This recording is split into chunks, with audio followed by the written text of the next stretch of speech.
The story of Dr. Kildare. Whatsoever house I enter, there will I go for the benefit of the sick. And whatsoever things I see or hear concerning the life of men, I will keep silence thereon, counting such things to be held as sacred trust. I will exercise my art solely for the cure of my... The story of Dr. Kildare, starring Ayres and Lionel Barrymore. Metro-Goldwyn-Mayer brought you those famous motion pictures. Now this exciting, heartwarming series is heard on radio. In just a moment, the story of Dr. Kildare. But first, your announcer.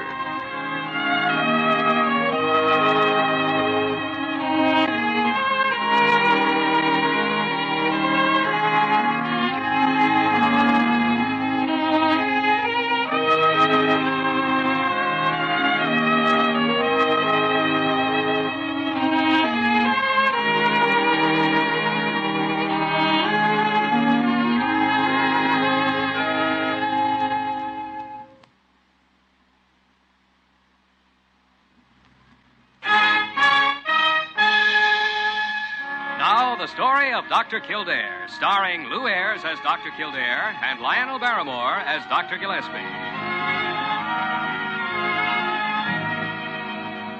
Blair General Hospital, one of the great citadels of American medicine. A clump of gray-white buildings planted deep in the heart of New York, the nerve center of medical progress, where great minds and skilled hands wage man's everlasting battle against death and disease. Blair General Hospital. Where life begins, where life ends, where life goes on.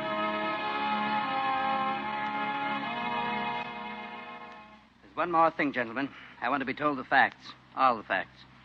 Well, we seldom deal in imaginative flights of fancy here at Blair Hospital, Mr. Bradley. Oh, I'm sorry, Dr. Gillespie. I mean, I don't want the picture colored. I want the truth. In other words, you're afraid you may be in bad shape, and if so, you want to know about it. That it? Dr. Kildare, I believe that whether you're building a $5 million bridge or buying a nickel cigar, you can't make a logical decision unless you first have all the pertinent facts. And any time you try to dodge a fact, you're only handicapping yourself. That's a good theory. Happens to work in medicine as well as engineering. Well, Dr. Gillespie, since you're the diagnostician, maybe... No. Go ahead, Jimmy, now. We're in full agreement on this case. Mm-hmm. Well, then let's look at some of the facts that brought you here last night, Mr. Bradley. Let's see. You arrived on a plane from Mexico City, went straight into a 6-hour conference with your board of directors, took a taxi home at midnight, ran up the steps of your apartment, and collapsed. Those, of course, are obvious facts. Go on. Well, behind them is another very important fact. You are 54 years old. Therefore, your heart is 54 years old. Well, that would seem obvious, too. Obvious, yes. But it's the most important fact of all, Mr. Bradley. That heart of yours has been working away steadily without a single pause 54 years, pumping 4,000 gallons of blood a day. Now, add it up. That's quite a job, especially for a machine that's never needed any repairs. There's the point. You see, to some extent, the heart does repair itself, but there are some cumulative changes with increasing age that can't be repaired. Mainly, they involve the coronary arteries that furnish the blood supply to the heart muscle itself. What kind of changes? Well, they're involved with the process of atherosclerosis, hardening of the arteries. The walls of the arteries thicken and limit the flow of blood. Under ordinary conditions, there are no symptoms, but overexert, get worked up emotionally, and angina. Sharp pain in the chest shooting down the left arm. And that means what? Your heart's worn out? You're done for? Oh, ridiculous. Why, I've had hardening of the arteries for 25 years, Mr. Bradley. An attack like this one of yours is merely a warning that you've got to slow down and take it easier. Quit your job and rest for a while. Avoid emotional... Oh, that's impossible. Impossible? Why? Well, I'm nearly finished with the biggest job I've ever done. It's an irrigation project in central Mexico. My stockholders are expecting completion on the specified date. Several thousand farmers down there depending on the water. I'll take it as easy as possible, gentlemen, but I can't quit. Keep on at your present pace, and you'll be back here within 3 months. Dr. Kildare, when I promise something, I deliver it. In 3 months, the job will be finished. Well, giving you the facts apparently hasn't done any good. You're making the wrong decision in spite of them. Well, at least I'm able to figure my chances, so I know what I'm doing. In this case, Mr. Bradley, I'm afraid you don't know.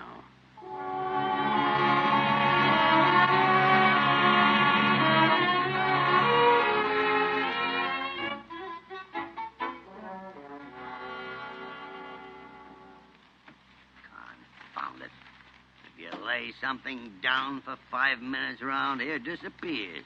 Sometimes it's uncanny. What are you mumbling about? I'm not mumbling. I'm merely trying to find out what happened to a highly important package that came in the mail this morning. Why, there wasn't any package in the mail. Except an old seed catalog of some kind. Oh, that's what I'm looking for. I threw it out. What? What on earth do you want with a seed catalog? Well, that's my business. Wait a minute. It's not that same old stuff about retiring. A little farm in Vermont with chrysanthemums and delphiniums and daffodils. Daffodils. Parker, you know just as much about horticulture as you know about nursing. Nothing. Oh, I know what's wrong with you. What is wrong with him, Parker? Oh, morning, Jimmy. Dr. Kildare, he's talking about retiring and snarling at everybody around here. No. Simply because he hasn't had an interesting case in nearly a week. Oh, I know this. Ah, she's out of her mind. Well, if she happens to be right, I may have a cure for you. A wayman's bringing an emergency patient from the airport. Be here in a few minutes. Oh? You know anything about the case, Jimmy? Only that the patient's name is Bradley, and it's a heart attack again. Bradley? Oh, by the great horn spoon. You know, we were wrong. It only took 1 month.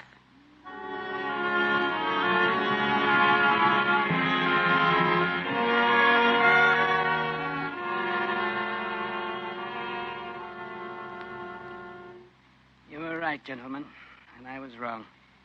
Well, the construction job's near enough done now, so it doesn't need pushing. It was quite a gamble, Mr. Bradley. Your life against the completion of a job. I've always kept my promises, Dr. Kildare. Anyway, I won the gamble. Well, now, that still remains to be seen. A coronary thrombosis, when it isn't fatal, sometimes leaves the heart permanently damaged. I see. This coronary thrombosis, exactly what is it? Well, it involves those diseased coronary arteries I told you about before.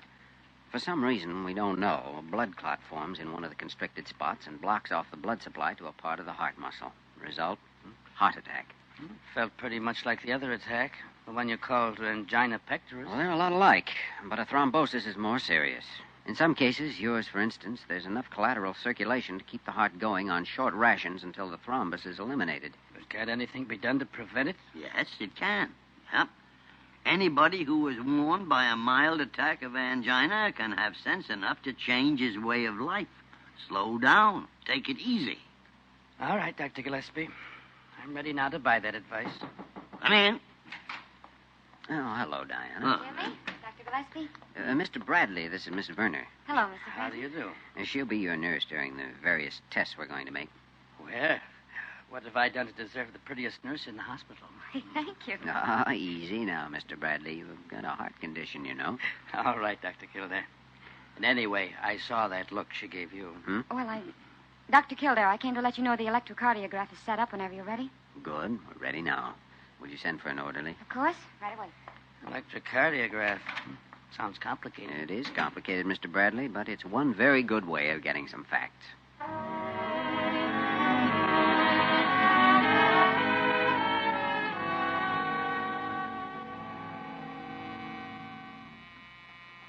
You sure that machine's working all right? I don't feel a thing. No, you shouldn't.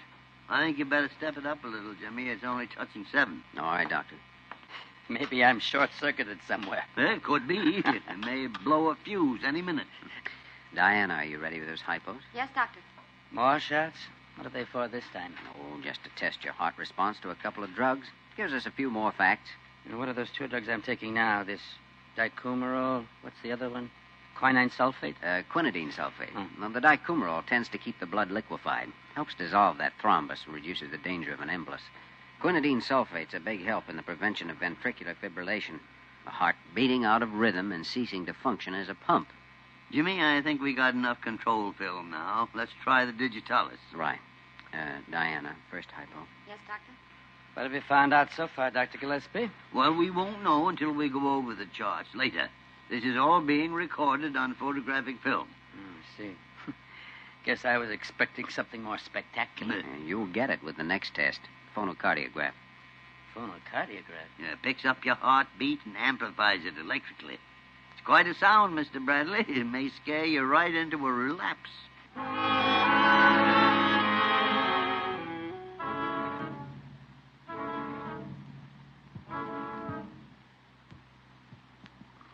there's an irregular slur on the recovery beat, Dr. Gillespie. Notice it? Yes, I did, Jimmy. Interesting. What's that mean? Nothing by itself. Just another fact. You shouldn't talk, Mr. Bradley. She's quite right. In fact, for a few seconds, I want you to hold your breath. All right. Yeah, there it is. I can't quite understand it, Jimmy. All right, Mr. Bradley, that's enough. How many more of these tests are you going to have to make? Oh, this is only the beginning. What's coming up next? Well, we've recorded your heart action. We've listened to it. I think it's time we took a look at it. No, wait a minute. Oh, you can relax. We'll use a fluoroscope. We don't have to take it out to look at it.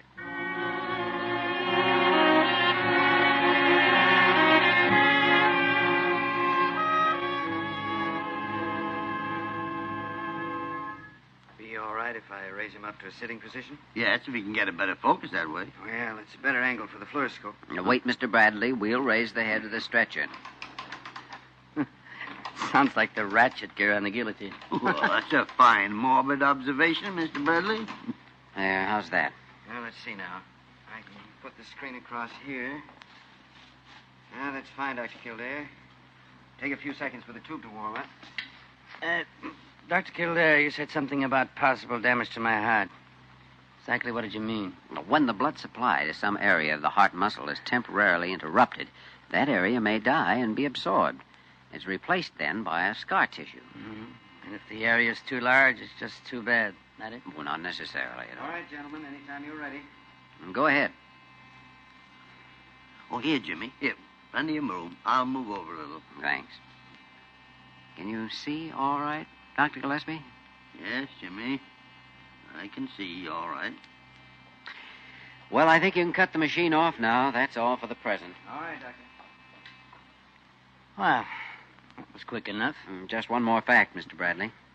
Diana, you can have him taken back to his room now. All right. Well, what's the next step? The two of you get together and try to agree on some verdict? I guess that's about it. Well, Dr. Gillespie? Right with you, Jimmy. Well, I hope you reach a fast agreement. Everybody tells me the third attack is the one that's fatal. Just a superstition, Mr. Bradley. We'll look in on you later. You saw it, Jimmy, huh? Yes, bulging out a half-inch or more with every heartbeat. That area is so thin you could poke your finger through it. And it'll get even thinner before it starts to heal. May break through any minute. I know. Well, he doesn't need to worry about a third attack. He hasn't got one chance in 100 of living 10 days.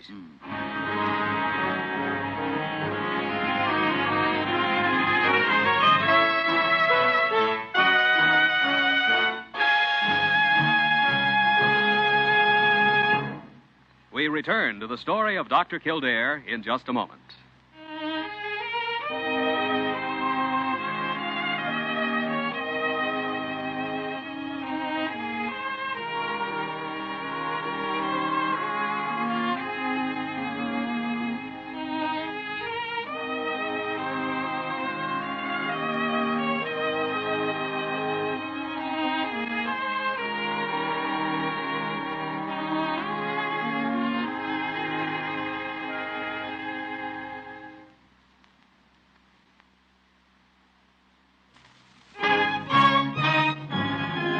Now we continue with the story of Dr. Kildare, starring Lou Ayres as Dr. Kildare and Lionel Barrymore as Dr. Gillespie.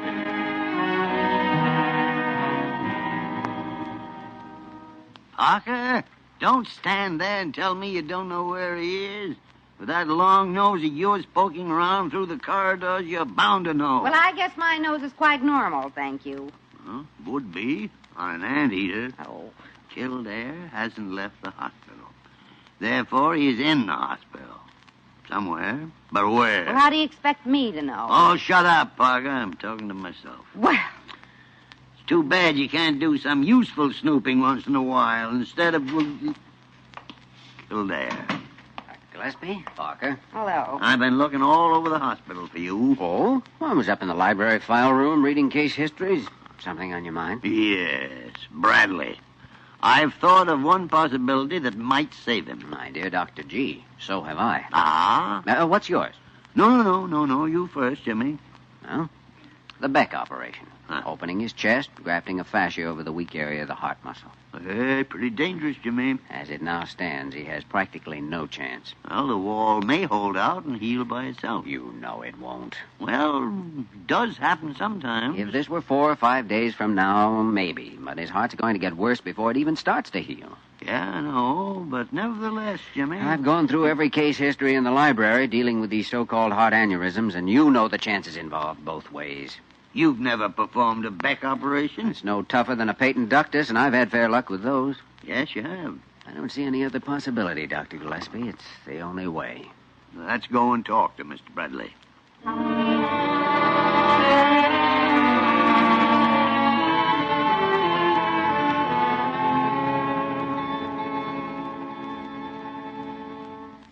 All right, gentlemen. I've survived the shock of learning that my heart is seriously damaged. Let's have the details. Facts. Well, I told you, Mr. Bradley, that the heart wall in one particular area is so thin it's bulging out every time your heart beats. It's like an automobile tire, Mr. Bradley, with the inner tube pushing out through a worn spot in the casing. The human heart kicks up a pretty fair head of pressure, you know. It'd have to pump that 4,000 gallons a day you were talking about. Yeah. All right. What's likely to happen? Roughly the same thing that might happen with that inner tube of Dr. Gillespie's. A little extra pressure or a spot of deteriorating rubber, and that's that. You said something about an operation, Dr. Kildare. Is this what you meant? That's right. It involves opening the chest cavity and working on the heart itself. Grafting a kind of a patch over the weak spot to prevent a blowout and give the muscle a chance to heal itself. Sounds like a fairly rough deal. Well, it's been performed successfully in many cases. And you're advising it in my case. Yes. Do you agree, Dr. Gillespie? I do. As far as I can see, there's only one thing to consider. Without the operation, you have about a 1% chance of pulling through. What chance with it? Well, very good. Exactly how good? Better than 50-50. I see. You ever performed this operation before, Dr. Kildare? No, I haven't. Is he a good surgeon, Dr. Gillespie? During 35 years in the profession, I have never seen a better one. Well, for 20 years, I run a successful engineering firm on the policy of always hiring the best man for the job. And 50-50 is a fair enough bet. Let's get started.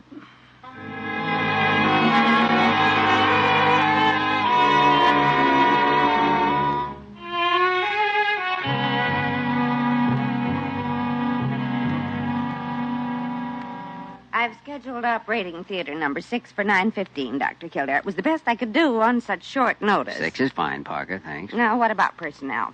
Diana Werner will stand in as surgical nurse. I'd like you to handle the pre-med. All right. Anything special on it? No, standard. Still haven't heard about Ramsey, but I... Ramsey's assigned. I just okayed it. Oh, thanks. Here are the lab reports. Bradley's general physical condition's excellent. So how do you feel? I'll be all right. Kildare speaking. This is Ramsey, Doc. Understand we got a job of work to do. Yeah, kind of a tough one. So I hear. What do you plan to use? Maybe on the table a long time, so we'd better play it safe. Cyclopropane, plenty of oxygen. 2080? We'll start with that. Okay. 9:15 and 6, huh? Right. Bye. Well, I guess that's that. Well, apparently the next step is to operate.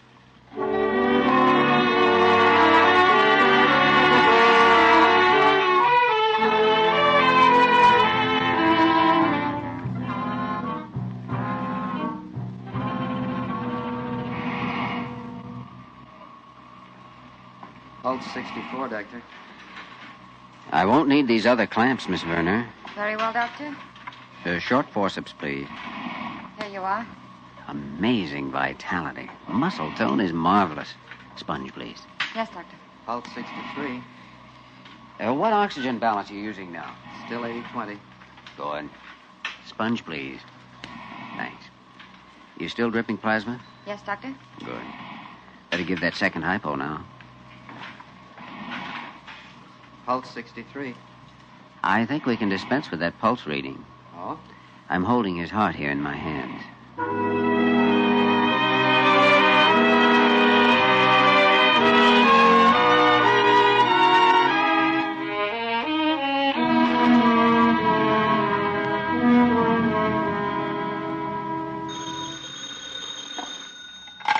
Miss Parker speaking. I'm sorry, Dr. Kildare's still in surgery. Who's it?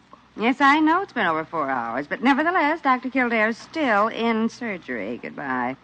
They act like it's my fault. Who does? Oh, the front office. They've got some reports or something for him to sign. They've always got some reports. 4 hours. Confounded Parker. Are you sure he's still in surgery? Now I get it from you. Anybody would think I was operating on Mr. Bradley. Well, I wish nobody was. This long. Dr. Kildare knows what he's doing. What could go wrong? What could go wrong? 100 things could go wrong. Name one. He could be cursed with having a nurse without a brain in her head. Well, that's gratitude for all the years I've given you. Who's winning? Oh, Jimmy. One of the comforting things in this changing world is the beautiful relationship between you and Parker. Jimmy, you have just set a hospital record. 4 hours in surgery. Oh, no, I've been with Bradley in his room. We finished the operation a couple of hours ago. Oh, you did, huh? Sure. Parker? Well, I thought, I assumed. Yeah. I just remembered. I guess I'd better go up to the 10th floor and, do something about something. Yeah, do something for me while you're up there, will you? Jump off. Oh! I am so tired I could sleep straight through 24 hours. Well, now, before you doze off, Jimmy, did we win or lose? Oh, can't be entirely certain for several days, but judging by the absence of shock and his physical response, we won. He'll live, I'm sure of it. Good. And congratulations, Jimmy. Why do they do it, Dr. Gillespie? Do what? What Bradley did, ignore the warnings and throw away their lives. He was lucky. Thousands of people aren't. Why does a chicken cross the road? It's the simplest rule in the world. Use your head and save your heart. Yet they go right on ignoring it. Always going to slow down and take it easy next year. Next year never comes. Never. Well, what can you do except give them the facts and hope for the best? Oh. And of course, treat them when they come into the hospital. Sure, but most of them wouldn't even have to go to a hospital if they'd only think. Yeah, but now you're slipping over into the realm of human foibles, Jimmy. And to avoid a lengthy and unproductive discussion, I think maybe you better get some sleep.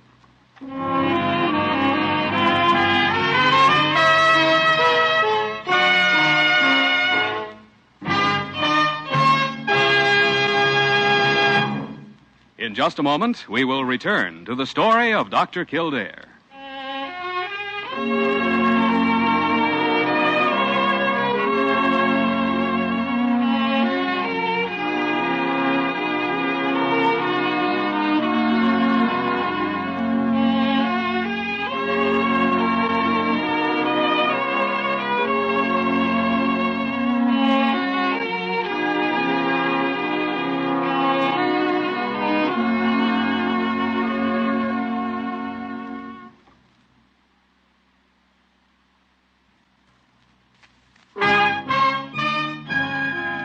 And now, once again, the story of Dr. Kildare, starring Lou Ayres as Dr. Kildare and Lionel Barrymore as Dr. Gillespie. I don't know, gentlemen. I suppose everybody's glad to leave a hospital. But I'm especially happy to be walking out instead of being carried. Well, it's up to you from here on, Mr. Bradley. You can take it easy and live 20 years or more. Or go back to the same high-speed life in that third attack. Not me, Dr. Kildare. I've already made arrangements. I'm retiring to a little farm in Vermont. Vermont? that did it. Well, that's very interesting. That's where I'm going when I retire. It's a great country, all right. Oh. Well, I won't take up any more of your time. You know, you can't really thank anyone for saving your life, so I'll just say goodbye. Goodbye. A farm in Vermont. That is the life, Jimmy. Farm in Vermont. Raising flowers and vegetables. You wouldn't retire if you were 120 years old, and you know it. Next year, maybe. Away from all this madhouse with nothing to worry about. Dr. Gillespie, I want... Well, Parker, what do you want? Well, it's these new hot water bottles. There's something wrong with them. Look, I filled this one with water and it bulges. Bulges, huh? Bulges. Well, now, that's right down Kildare's alley. He's an authority on bulges.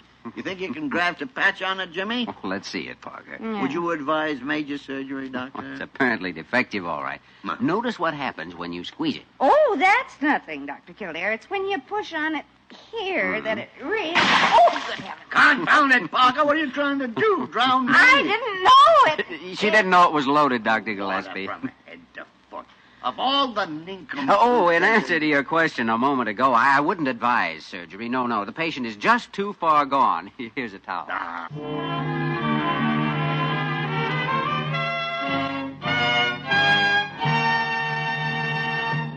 You have just heard the story of Dr. Kildare, starring Lou Ayres and Lionel Barrymore. This program was written by Les Crutchfield and directed by William P. Russo. Original music was composed and conducted by Walter Schumann. Supporting cast included Virginia Gregg, Georgia Ellis, Wilms Herbert, and Vic Perrin. Dick Joy speaking.